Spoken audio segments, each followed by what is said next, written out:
അശ്വിൻ ഗോക്കിന്റെ ഒരൊറ്റ റിവ്യൂ കൊണ്ടാണ് തമിഴ്നാട്ടിൽ അണ്ടർ പെർഫോം ചെയ്യുന്ന DC ഇവിടെ കേരളത്തിൽ ബ്ലോക്ക് ബസ്റ്ററിലേക്ക് നീങ്ങുന്നത്. അതോ ഇതൊരു ഓഡിയൻസ് ഇഷ്യൂ മാത്രമാണോ? ഷസാം, റീലോഡ് മീഡിയ തുടങ്ങിയവരുടെ റിവ്യൂകൾക്ക് ഇത്തരം സിനിമകൾക്ക് ഇവിടെ കിട്ടുന്ന വമ്പൻ സ്വീകാര്യതയിൽ എന്തെങ്കിലും പങ്കുണ്ടോ? ഒരു പടം ഹിറ്റാകാൻ തമിഴ്നാട് ഓഡിയൻസിന് ശരിക്കും എന്താണ് വേണ്ടത്? ഒരു സൂപ്പർ സ്റ്റാറിനെ വെച്ച് ഒരു 5 പാട്ടും 10 ഫൈറ്റും അതിലേക്ക് ഇത്തിരി പാസവും ഒക്കെ ആഡ് ചെയ്ത് ഇറങ്ങിയ 2 സിനിമകൾ ഇപ്പോൾ തന്നെ 300 കോടി കളക്ട് ചെയ്തു കഴിഞ്ഞു. എന്തുകൊണ്ടായിരിക്കും ഓഡിയൻസിന്റെ ഈ വ്യത്യാസം? സൂപ്പർ സ്റ്റാറുകളേക്കാൾ കണ്ടന്റിന് പ്രാധാന്യം കൊടുക്കുന്ന ഒരു ഇൻഡസ്ട്രിയാണ് നമ്മുടെ മോളിവുഡ്. എന്നാൽ നേരെ മറിച്ച് തമിഴ്നാട്ടിലേക്ക് നോക്കുമ്പോൾ നമുക്ക് കാണാൻ സാധിക്കുന്നത് ഇതിന്റെ തികച്ചും വിപരീതമായ ഒരു അവസ്ഥയാണ്. ഇതിന് എന്തായിരിക്കും യഥാർത്ഥ കാരണം? നമ്മൾ ഇന്ന് സംസാരിക്കാൻ പോകുന്നത് ഈ ഓഡിയൻസ് ആക്സെപ്റ്റൻസ് ഇഷ്യൂവിനെ കുറിച്ചാണ്. ഏതൊക്കെ സിനിമകളാണ് ഇത്തരത്തിൽ പരാജയപ്പെട്ടത്?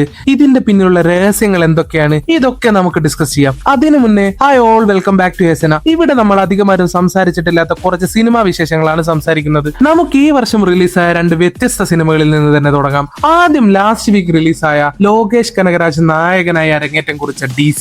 അരുൺ സംവിധാനം ചെയ്ത ഈ പടം വെറും ഒരു ആക്ഷൻ പടമല്ല, ശരത്ചന്ദ്ര ചത്തോപാധ്യായയുടെ ദേവദാസ് ആധാരമാക്കിയെടുത്ത ഗംഭീര കണ്ടന്റ് ഉള്ള സിനിമയാണ്. വെറും 25 കോടി ബഡ്ജറ്റിൽ ഉണ്ടാക്കിയ ഈ പടത്തിന് ഗംഭീര റിവ്യൂസ് ആണ് കിട്ടിയത്. ലോകേഷിന്റെ അഭിനയവും അനിരുദ്ധിന്റെ സംഗീതവും വലിയ രീതിയിൽ ആഘോഷിക്കപ്പെട്ടു. എന്നിട്ടും എന്താണ് സംഭവിച്ചത്? ഞാനൊരു കണക്ക് പറഞ്ഞു തരട്ടെ. ഈ പടത്തിന്റെ 3 ദിവസത്തെ തമിഴ്നാട് ഗ്രോസ് 7 കോടിയായിരുന്നു. മറിച്ച് റെസ്റ്റ് ഓഫ് ഇന്ത്യ ഗ്രോസ് 17 കോടിയും ഓവർസീസ് 12 കോടിയും. എന്താല്ലേ? റിലീസ് കഴിഞ്ഞ് 4 ദിവസത്തിനുള്ളിൽ വേൾഡ് വൈഡ് ആയി 44 കോടിയോളം പടം വാരിയെങ്കിലും തമിഴ്നാട്ടിൽ നിന്ന് കിട്ടിയത് ആകെ കളക്ഷന്റെ 22% മാത്രമാണ്. സ്വന്തം നാട്ടുകാരനായ സംവിധായകൻ നായകനായി വന്ന പടം അവർ കൈവിടുകയാണ്. കേരളത്തിലും തെലുങ്കിലും കാണിക്കുന്ന റഷിന്റെ പകുതി പോലും ഇപ്പൊ പടത്തിനില്ല. ഇനി കയറി കൊളുത്താനും സാധ്യതയില്ല. നമ്മൾ ഈ സിനിമയെ 2 കൈയും നീട്ടി സ്വീകരിച്ചപ്പോ അവർ സ്വന്തം സിനിമയെ തള്ളിക്കളയുന്നു. അവർക്ക് വേണ്ടത് മറ്റെന്തൊക്കെയാണ്? നമുക്ക് വേറൊരു എക്സാമ്പിൾ കൂടെ നോക്കാം. ഈ വർഷം തന്നെ ഇറങ്ങിയ ഒരു സിനിമയായിരുന്നു ബ്ലാസ്റ്റ്. അർജുൻ നായകനായ ഈ പടത്തിന് വെറും 18 കോടിയായിരുന്നു ബഡ്ജറ്റ്. വലിയ പ്രൊമോഷനുകളൊന്നും ഈ പടത്തിനുണ്ടായിരുന്നില്ല.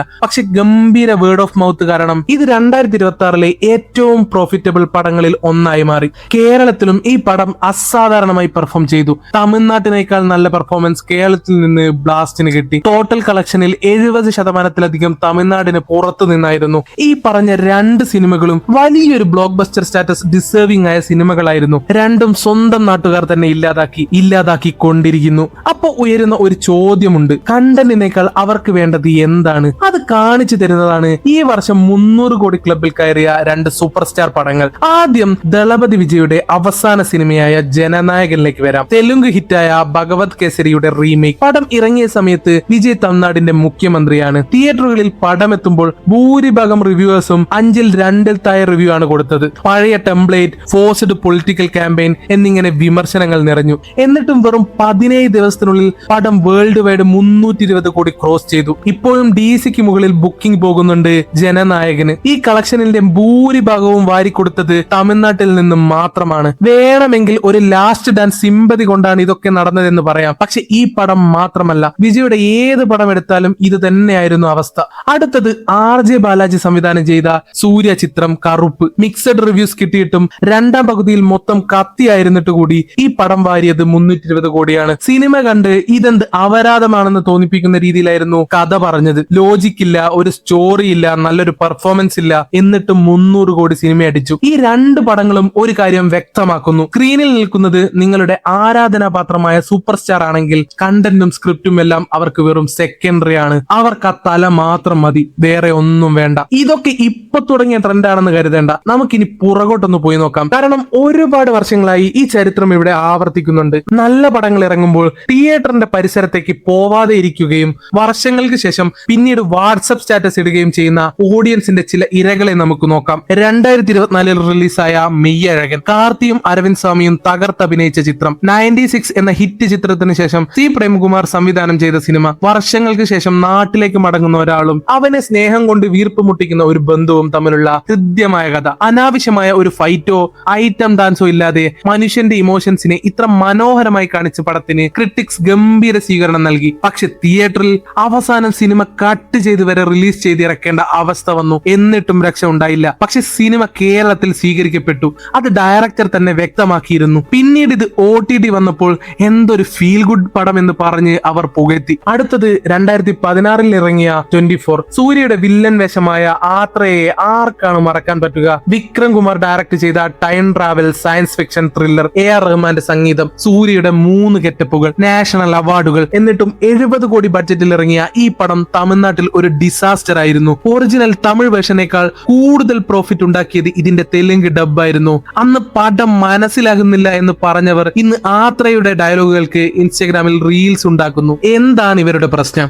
അടുത്തത് 2010 ഇറങ്ങിയ 1000-ലൊരുവൻ, സെൽവരാഘവന്റെ മാസ്റ്റർ പീസ്. കാർത്തി, റീമ സെൻ, ആൻഡ്രിയ എന്നിവർ പ്രധാന വേഷങ്ങളിലെത്തിയ ചോളപാണ്ഡ്യ ചരിത്രത്തെ അടിസ്ഥാനമാക്കിയുള്ള fantasy adventure. Hollywood level making ആയിരുന്നിട്ടും സ്വന്തം ചരിത്രം പറഞ്ഞിട്ടും റിലീസ് സമയത്ത് പ്രേക്ഷകർ ഇതിനെ തോൽപ്പിച്ച് കളഞ്ഞു. അന്ന് അവർക്ക് ഇത് ദഹിച്ചില്ല. പക്ഷെ ഇന്നോ അതൊരു കൾട്ട് ക്ലാസിക് ആണ്. സെൽവരാഘവൻ സാർ ഇതിന്റെ സെക്കൻഡ് പാർട്ട് എപ്പോഴാണ് എന്ന് ചോദിച്ച് കാത്തിരിക്കുകയാണ് ആ പഴയ ഓഡിയൻസ്. അടുത്തത് 2003 ഇറങ്ങിയ അൻപേ ശിവം. കമലഹാസനും മാധവനും ഒന്നിച്ച എപ്പിക് പടം. കമ്മ്യൂണിസവും മനുഷ്യത്വവും ദൈവവിശ്വാസവും എന്താണെന്ന് ഇത്രയും കൃത്യമായി പറഞ്ഞ മറ്റൊരു സിനിമയില്ല. ഈ പടം റിലീസ് സമയത്ത് തിയേറ്ററിൽ വലിയൊരു കൊമേഴ്ഷ്യൽ ഫ്ലോപ്പ് ആയിരുന്നു. പക്ഷെ ഇന്ന് 21ാം നൂറ്റാണ്ടിലെ ഏറ്റവും മികച്ച തമിഴ് സിനിമകളുടെ ലിസ്റ്റ് എടുത്താൽ അതിൽ ഒന്നാമത് അൻപേ ശിവമായിരിക്കും. റിലീസ് സമയത്ത് ഇങ്ങനെയുള്ള പടങ്ങൾക്കൊന്നും ടിക്കറ്റ് എടുക്കാത്തവർ വർഷങ്ങൾ കഴിയുമ്പോൾ അയ്യോ അന്ന് തിയേറ്ററിൽ കാണാൻ പറ്റിയില്ലല്ലോ എന്ന് വിലപിക്കുകയും ചെയ്യും. എന്നിട്ട് മറ്റുള്ള ഇൻഡസ്ട്രിയുമായി താരതമ്യം ചെയ്ത് ഫൈറ്റ് ഒക്കെ ഉണ്ടാകുമ്പോൾ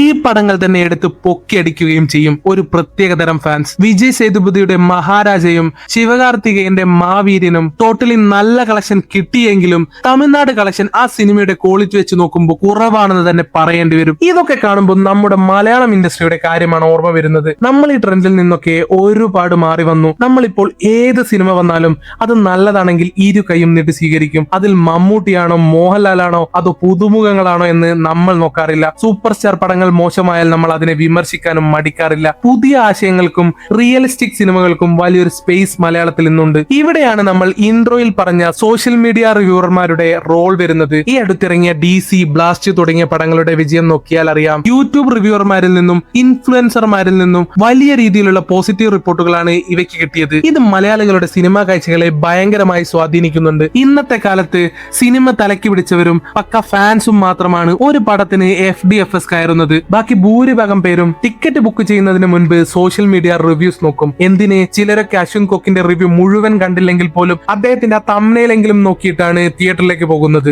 ഇതിന് 2 വശങ്ങളുണ്ട്. പോസിറ്റീവായി പറഞ്ഞാൽ വലിയ പ്രൊമോഷനുകളോ വൻ താരനിരയോ ഇല്ലാതെ എത്തുന്ന ചെറിയ സിനിമകൾക്ക് ഒരു നല്ല യൂട്യൂബ് റിവ്യൂ കിട്ടിയാൽ ഇത് പെട്ടെന്ന് ആളുകളിലേക്ക് എത്തുകയും തിയേറ്ററുകളിൽ വൻ വിജയമാകുകയും ചെയ്യും. അതിന്റെ നെഗറ്റീവ് സൈഡിനെ പറ്റി പറയുകയാണെങ്കിൽ ഒരു വലിയ ബിഗ് ബഡ്ജറ്റ് സിനിമയ്ക്ക് ആദ്യത്തെ ഷോ കഴിയുമ്പോൾ തന്നെ നെഗറ്റീവ് റിവ്യൂയുടെ ഒഴുക്ക് വന്നാൽ ആ സിനിമയ്ക്ക് തിരിച്ചു പിടിക്കാൻ സമയം കിട്ടുന്നതിന് മുൻപ് തന്നെ അത് ഫ്ലോപ്പിലേക്ക് വീണുപോകാം. തീർച്ചയായും റിവ്യൂസ് എന്നത് വ്യക്തിനിഷ്ഠിതമാണ്. ഒരാൾക്ക് ഇഷ്ടപ്പെട്ട പടം മറ്റൊരാൾക്ക് ഇഷ്ടപ്പെടണമെന്നില്ല. എങ്കിലും ഒരു സിനിമയുടെ ഭാവി നിർണ്ണയിക്കുന്നതിൽ ഇന്ന് ഈ റിവ്യൂവർമാർക്ക് വലിയൊരു പങ്കുണ്ട് എന്നത് നിഷേധിക്കാൻ പറ്റാത്ത സത്യമാണ്. പക്ഷെ തമിഴ്നാട്ടിലേക്ക് വരുമ്പോൾ കാര്യം വ്യത്യസ്തമാണ്. തമിഴ് ഓഡിയൻസിന് സിനിമ എന്നാൽ കണ്ടന്റ് അല്ല, അതൊരു വികാരമാണ്. നമ്മളൊക്കെ ഒരു സാധാരണ വീഡിയോ ക്യാപ് കട്ടിലോ ഇൻഷോട്ടിലോ എഡിറ്റ് ചെയ്യുമ്പോൾ ആളുകൾക്ക് ബോറടിക്കുന്ന ലാഗുള്ള സീനുകൾ ട്രിം ചെയ്ത് മാറ്റി ഏറ്റവും ആവേശകരമായ രീതിയിൽ പ്രസന്റ് ചെയ്യാറില്ലേ? ഏതാണ്ട് അതുപോലെയാണ് തമിഴ് ഓഡിയൻസിന് തിയേറ്റർ എക്സ്പീരിയൻസ്. അവർക്ക് വേണ്ടത് കുറച്ച് ബോഡി ഷേമിംഗ് കോമഡികളും ലോജിക് ഇല്ലാത്ത ആക്ഷൻ സീക്വൻസുകളും കണ്ണീരണിയിക്കുന്ന പാസവും ഒക്കെ ചേർന്ന ഒരു കംപ്ലീറ്റ് മീലാണ്. രാവിലെ മുതൽ വൈകുന്നേരം വരെ കഷ്ടപ്പെട്ട് പണിയെടുക്കുന്ന ഒരു സാധാരണക്കാരൻ തിയേറ്ററിൽ വരുന്നത്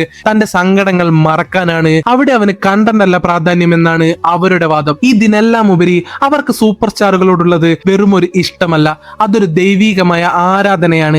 MGR മുതൽ തുടങ്ങി വിജയുടെ കാലത്ത് വരെ എത്തി നിൽക്കുന്ന ഒരു പാറ്റേൺ ആണിത്. ഈ സ്റ്റാർ പവറാണ് വിജയിയെ ഇന്നൊരു മുഖ്യമന്ത്രി കസേരയിൽ വരെ എത്തിച്ചത്. അതുകൊണ്ട് തന്നെ തങ്ങളുടെ നായകനെ ദൈവത്തെ പോലെ കാണുന്ന ഇവർ അവരുടെ സിനിമകൾ കണ്ണുമടച്ച് വിശ്വസിച്ചു പോയി കാണും. ജനനായകൻ പോലെയോ അല്ലെങ്കിൽ അതിലും മോശമായതോ ആയ എന്ത് കണ്ടന്റ് കൊടുത്താലും അവരത് ബ്ലോക്ക് ബ്ലോക്ക് ബസ്റ്റർ ആക്കും. സ്വന്തം ദൈവം സ്ക്രീനിൽ തോൽക്കുന്നതോ കരയുന്നതോ അവർക്ക് സഹിക്കില്ല. അതുകൊണ്ട് ഈ ഒരു രീതി ഇവിടെ പെട്ടെന്നൊന്നും മാറാൻ പോകുന്നില്ല.